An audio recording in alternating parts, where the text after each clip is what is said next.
चलिए, very good afternoon. Next heading है आपकी नॉर्मल इंसिडेंस। क्लियर। हम यहाँ पर एक वेव ले रहे हैं, वो वेव z लेस देन 0 से ट्रैवल कर रही है z ग्रेटर देन 0 पे। क्लियर। z लेस देन 0 पे अलग मीडियम है और z ग्रेटर देन 0 पे मीडियम अलग है। z लेस देन 0 के मीडियम की अगर अपन बात करें तो यहाँ पर है एप्सिलॉन 1 म्यू 1 और आप किसका जो इंट्रिंसिक इम्पीडेंस है वो भी अलग है, वो है ईटा 1। क्लियर। यहाँ पर है आपका एप्सिलॉन 2 म्यू 2 ईटा 2।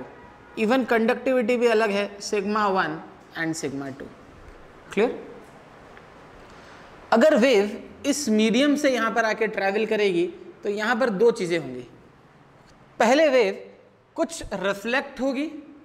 क्लियर। एक तो होगा रिफ्लेक्शन और दूसरा होगा ट्रांसमिशन। क्लियर। वेव जैसे ही मीडियम से आके स्ट्राइक होगी, वेव है, ये मीडियम है और ये वेव है आपकी, तो ये वेव जैसे ही इस मीडियम से आके स्ट्राइक हुई, कुछ वेव तो रिफ्लेक्ट बैक हो गई और बची हुई वेव जो है आगे क्या हो गई, ट्रांसमिट हो गई। क्लियर। तो एक जनरल वेव की अगर मुझे इक्वेशन लिखनी है तो मैं यहाँ पे लिखूंगा, चलिए एक वेव की इक्वेशन से यहाँ पे स्टार्ट करते हैं। ट्रांसमिशन के टाइम पे अगर अपन देखें कि incident wave E of Z। Clear. E of Z के बारे में बात कर रहा हूँ, EI ऑफ Z ले लेता हूँ इंसिडेंट वेव के बारे में। EI ऑफ Z, ये EI ये बता रहा है इंसिडेंट वेव है और Z ये बता रहा है कि हम पॉजिटिव Z डायरेक्शन में ट्रैवल कर रहे हैं। ये हो जाएगा आपका EI 0 इंटू E की power minus alpha Z a cap x. देखिए ये EI 0 तो उसका इनिशियल एम्पलीट्यूड हो गया, E की पावर माइनस अल्फा Z, ये जो माइनस Z है ये बता रहा है कि आपकी वेव प्लस Z डायरेक्शन में ट्रैवल कर रही है। क्लियर।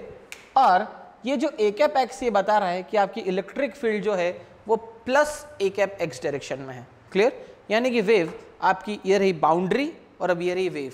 इस वेव की जो इलेक्ट्रिक फील्ड ये रही प्लस एक्स डायरेक्शन आपकी तरफ जाती हुई, जेड डायरेक्शन इस फिंगर आपका जो ये फिंगर है जेड डायरेक्शन बता रही है और ये बता रही है magnetic field. Electric field x direction में है, मैग्नेटिक फील्ड वाई डायरेक्शन में है और डायरेक्शन ऑफ प्रोपोगेशन जो है वो जेड है। तो वेव अब आपकी ऐसी जा रही है, ये वेव ट्रैवल कर रही है इस हिसाब से। तो इलेक्ट्रिक फील्ड जो है वो एक्स डायरेक्शन में है पर जो मूव कर रही है वो कहाँ मूव कर रही है, जेड डायरेक्शन में मूव कर रही है। तो आपने इंसिडेंट वेव को लिख दिया EI 0 इंटू E की power minus alpha Z a cap x. Clear.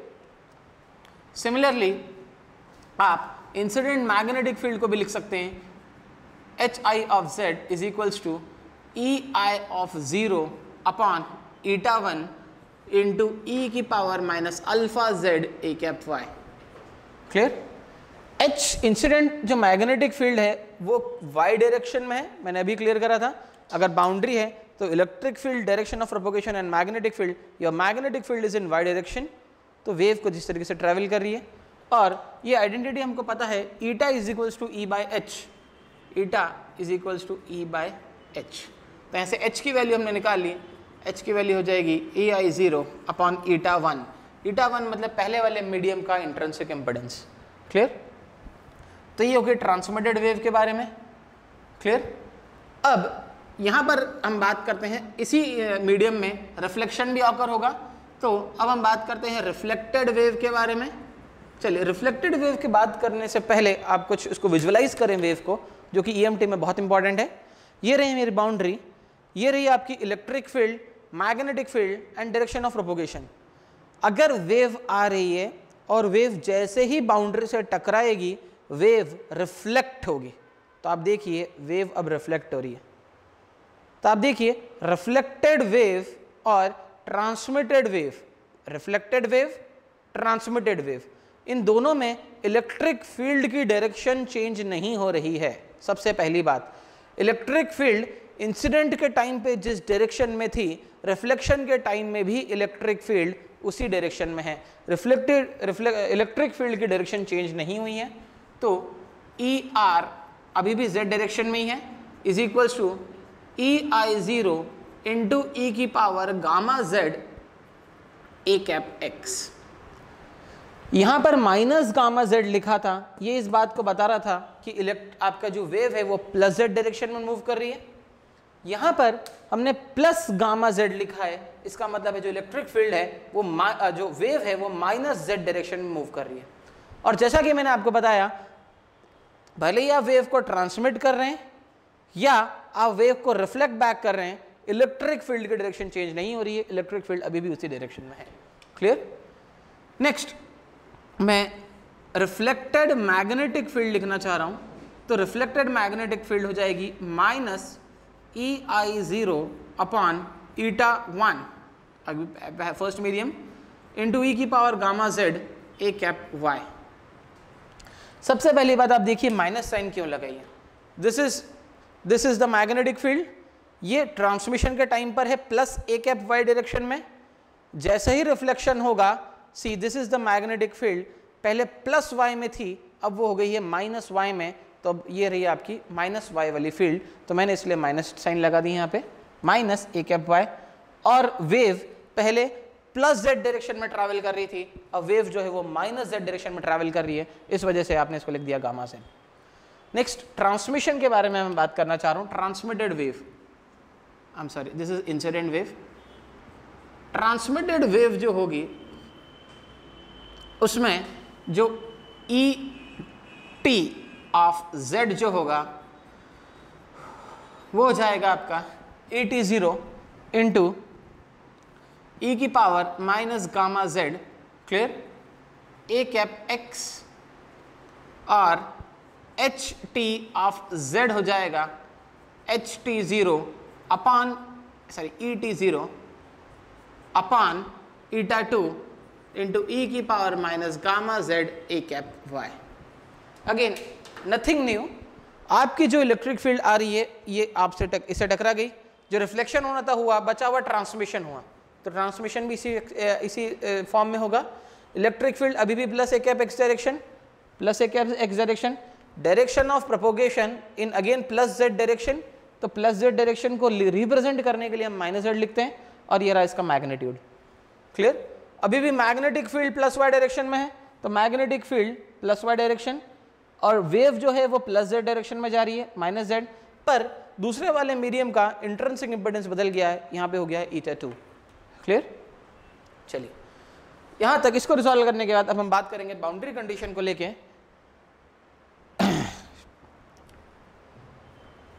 आपकी इलेक्ट्रिक और मैग्नेटिक फील्ड के जो टेंजेंशियल कंपोनेंट्स होते हैं वो बाउंड्री पर सेम होते हैं। तो सबसे पहले देख ले टेंजेंशियल कंपोनेंट क्या है। ये रही आपकी बाउंड्री, अगर फील्ड ऐसी आ रही है तो आप देखिए आपकी जो इलेक्ट्रिक फील्ड है और जो मैग्नेटिक फील्ड है ये दोनों बाउंड्री पर टेंजेंट है। ये दोनों बाउंड्री पर कैसे बना रहे हैं? टेंजेंट बना रहे हैं। तो electric field and magnetic field both are tangential to the boundary. Clear? तो मैं अगर बाउंड्री पर बात करूं तो z की जगह पर मैं 0 रखना चाह रहा हूं, तो EI of 0 is equal to EI0, HI of 0 at the boundary is equal to again e की power 0 1, again EI of 0, this is also 0, this will be again 1, this will be again 1, this will be also 0, this will be 1, this will again be 0, and this will be again 1. Clear? तो अगर आप medium 1 के बारे में बात कर रहे हैं तो मीडियम 1 में जो हमारे कंपोनेंट्स होंगे उनको लिखने का तरीका ऐसा होगा, इन रीजन 1 जो टोटल इलेक्ट्रिक फील्ड होगी, है ना, जो इलेक्ट्रिक फील्ड होगी वो हो जाएगी आपकी EI0, EI0 प्लस ER0, दोनों सेम डायरेक्शन में इसलिए प्लस। क्लियर? जो मैग्नेटिक फील्ड होगी H will be equals to EI0 by eta 1, EI0 upon eta 1 minus EI0 sorry I'm extremely sorry, this is R, reflected, and this is reflected. Clear? Minus ER0 upon eta 1. Clear? ये जो जाएगी आपकी electric और magnetic field हो जाएगी in the first section. Second section में जो electric field हो जाएगी ET0 is nothing but is equals to ET0 transmitted wave, and HT0 transmitted wave will be equals to ET0 upon eta 2.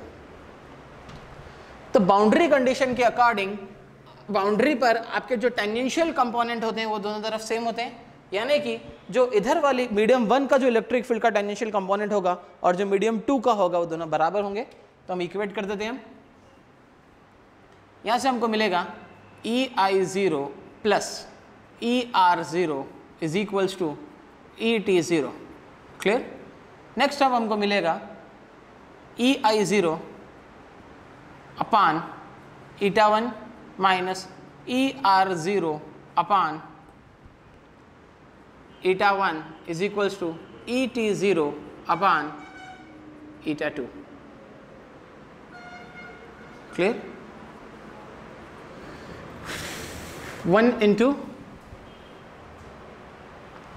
मैं second वाली equation में से ईटा 1 पूरा का पूरा उधर ले जा रहा हूं, तो हो जाएगी EI0 minus ER0 is equals to eta 1 upon eta 2। Clear. Eta 1 upon eta 2 into ET0। इन दोनों इक्वेशन को अगर हम ऐड करते हैं, इन दोनों इक्वेशन को अगर हम ऐड कर रहे हैं तो ER0 cancel, EI0 plus EI0 that is 2 EI0 is equals to, इन दोनों इक्वेशन को भी हम ऐड कर दें, ET0 plus eta 1 upon eta 2 into ET0। Clear. Twice of EI0 is equals to eta 2 into ET0 plus eta 1 into ET0 upon eta 2। Clear. यहां से आप निकाल सकते हैं transmitted wave upon incident wave, तो ET0 अपॉन EI0 मिलेगा यहां से आपको twice of eta 2 upon eta 1 plus eta 2। इसको हम ट्रांसमिशन कोफिशिएंट भी बोलते हैं, that is equals to twice of eta 2 upon eta 1 plus eta 2 is also called as transmission coefficient. Clear. Again इन दोनों की मदद से हम रिफ्लेक्शन कोफिशिएंट निकालते हैं। रिफ्लेक्शन कोफिशिएंट होता है ER0 अपॉन EI0। क्लियर। चलिए, तो यहाँ से हम रिफ्लेक्शन कोफिशिएंट निकाल सकते हैं। इस इक्वेशन की अगर मैं बात करूँ तो यहाँ से ईटा 2 यहाँ पे ले रहा हूँ, eta 2 upon eta 1 into EI0 minus ER0 is equals to ET0। Clear. इस ET0 को मैं इक्वेशन 1 में पुट कर रहा हूं, तो यहां से आपको मिलेगा EI0 plus ER0 is equals to eta 2 upon eta 1 into EI0 minus ER0। Clear.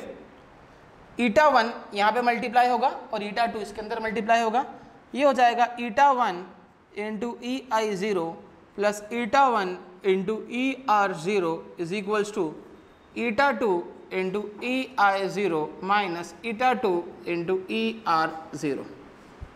Clear. EI0 और EI0 की टर्म्स में एक साथ लिखना चाह रहा हूं और ER0 और ER0 की टर्म्स एक साथ लिखना चाह रहा हूं, तो eta 1 into EI0 minus eta 2 into EI0 is equals to minus का eta 2 into ER0। Clear. Minus eta 1 into ER0। Clear. यहां से हम EI0 कॉमन बाहर ले रहे हैं, यहां से एक माइनस साइन बाहर ले रहा हूं या पूरी इक्वेशन को माइनस साइन से मल्टीप्लाई कर रहा हूं, तो ये हो जाएगा eta EI0 into eta 2 minus eta 1 is equals to, यहाँ से ER0 कॉमन ले लो, ये हो जाएगा ईटा 2 प्लस ईटा 1। क्लियर। तो reflected wave upon incident wave आप यहां से निकाल सकते हैं,